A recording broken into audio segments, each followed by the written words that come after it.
Oshinoko episode 10 hits on something I really don't remember seeing anime do quite like this, which is touch upon child actors and the idea of failure and expectations that are put on someone who at that mental age really shouldn't be able to handle or shouldn't, because when you're a kid, sure, you learn when you play sports that sometimes you win, sometimes you lose, and you have to accept that that's how the world works. But when you're a child actor and you're getting all these gigs and you're treated as you're like this big celebrity and then it almost gets ripped away like a band-aid, that's gonna mess with someone's perception of the world and what it means to succeed, especially given that kids at that age are supposed to just be kids having fun and learning about how the world works. But the idea of a show like Oshinoko, whether it's and the idol industry and the toxicity there, or an episode like this which is highlighting Kana, a once proud child actress who feels like a failure and feels like no one should attempt some of these goals and dreams because she knows what it's like to fail, has really warped her worldview, and it's such a tragic thing to witness, but it's also beautiful to see characters pull her back into the spotlight and showing her that it is okay to try, and that even if we fail, we can get back on our feet. Full live reaction episode 10 is available on my Patreon if you do want to see my full uncut thoughts as I watch this incredibly engaging episode. One more to go with episode 11, and I am excited to see what they do. And this is pretty much going to be the main thing I'm going to talk about is Kana, because it is wrong. I truly feel like, even though I'm not saying child actors shouldn't be a thing, I just think there isn't enough protection at the end of the day for people like that. You read all the time about people who were kids on sitcoms and end up killing themselves because ultimately they feel like failures. They can't get the jobs. They feel like they're not living up to the expectations that are put upon them. And Kana is a really fascinating character because even though this may not be the main thing a lot of people highlight in an episode like this, to me, it's the thing that stood out the most. You have someone who really lacked parental guidance when she needed it the most because, oh, someone's sick in the family or I gotta go visit, you can be by yourself, sure. Imagine being just a kid and you're treated as like you are the child prodigy, you are going to be the greatest actress of all time, and then that slowly starts getting ripped away from you and you feel like you're not living up to those expectations or you're not good enough and you've fallen from grace. You try the singing thing, that doesn't work out either. You're to the point of when a friend tries to bring you into this idol business, you pretty much say, I'm gonna have a backup plan for college because I just feel like nothing's gonna work out. Now, the world is a brutal environment, and yes, a lot of times our passions can't become careers. That's the unfortunate truth. But there's something about looking at a character like Kana where you just see what the entertainment industry does to people.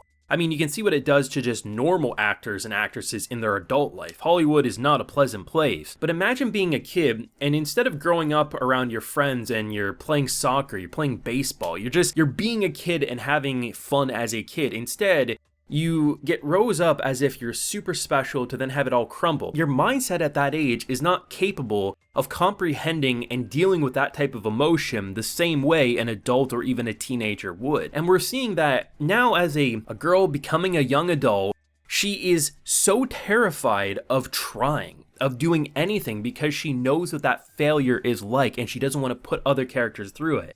And that is really brilliant because even though it may not technically on paper look as toxic as what Eyes went through with the idol industry and how you have to cover up pregnancies and you have to do all these different things. At the end of the day, when you really consider our own world, and because Oshinoko is hitting on real themes, real things that really are so toxic about the entertainment industry as a whole, and when you really look at an episode like this and Kana's character, who is hands down one of the best characters in this show, because it's so brilliant, but it's so heartbreaking because she shouldn't feel like as much of a failure as she does. She really shouldn't, because yes, sometimes you may be a child actor or you may be an actor, you get a gig and you don't get them again. That can happen. But there's something about the lack of protection of someone that young being almost propelled into the media landscape world and then just those same people just walk away. Oh, maybe go try with this agency, and just it hurts. It really does. And that's why an episode like this is too real and why it feels so wrong about how like this happens day after day. Like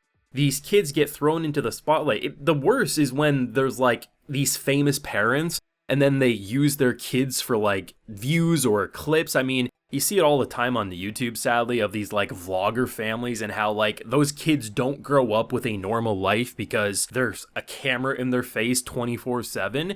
And while even though I'd say that is technically worse than what Kana went through, it still does highlight the point that it's so wrong that someone can not have that parental hug, that thing saying, teaching them as they go that, hey, you got this really fun thing, but it may not last forever. You got to understand that, yes, you're doing really well, but sometimes life changes, right? There clearly wasn't that parental growth, that kind of like guiding word. Instead, it was, you are the best, you are absolutely amazing, to then almost being thrown away like she's the trash. And it's sad, it absolutely is, but that's what we love about Oshi no Ko, is how it highlights the brutal environment of the entertainment industry and doesn't shy away from the truth, whether it's a girl getting to the point of wanting to jump off a bridge, to a mother and the toxicity of that idol industry, to even a child, once proud actress, turned to someone just scared of attempting things again because of the fear of what happened to her all throughout her life because of this industry, right? And it's absolutely brilliant. It's heartbreaking, but it's brilliant writing.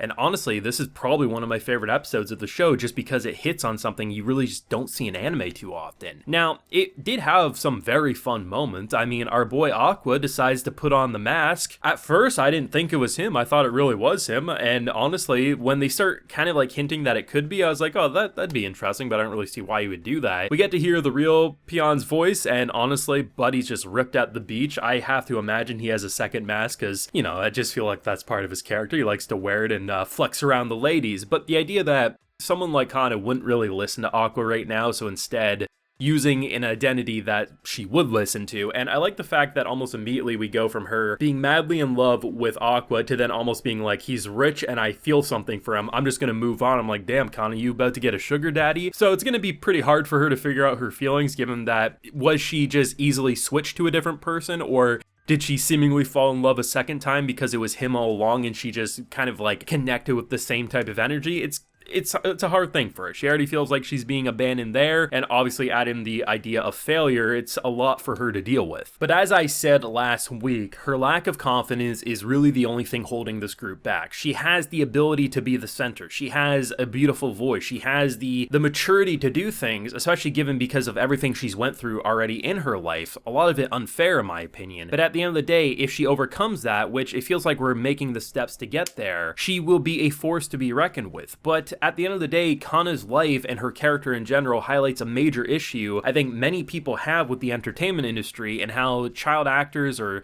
child prodigies that are thrown into the media landscape and just what that can do to their upbringing. A lot of them don't end up as good as Kana has and become so much worse to the point that they're the ones taking the jump off of the bridge. And while some people may say that's overreacting, but no, this show's all about hitting the real aspects about an entertainment industry, and they have such fun but such real conversations at the end of the day in the middle of these fun episodes where they're singing and dancing, but really there's a lot more darker thoughts underneath the hood than sometimes we first realize, and we're seeing how much she was breaking before Ruby came in and pulled her back. So let me know what you thought down below. Leave a like if you enjoyed, subscribe if you're new around here, ring that bell of course, so you can get notified when I upload more Oshi no Ko on the channel. And as I mentioned, we do have a full live reaction to this episode available on my Patreon if you're interested. And while you're there, you can also get a video shoutout. So today we have Ray Quigs, Missing No Leader, K-Shub 47, and Taylor. So I appreciate the support, everyone. Please take care and have a good one.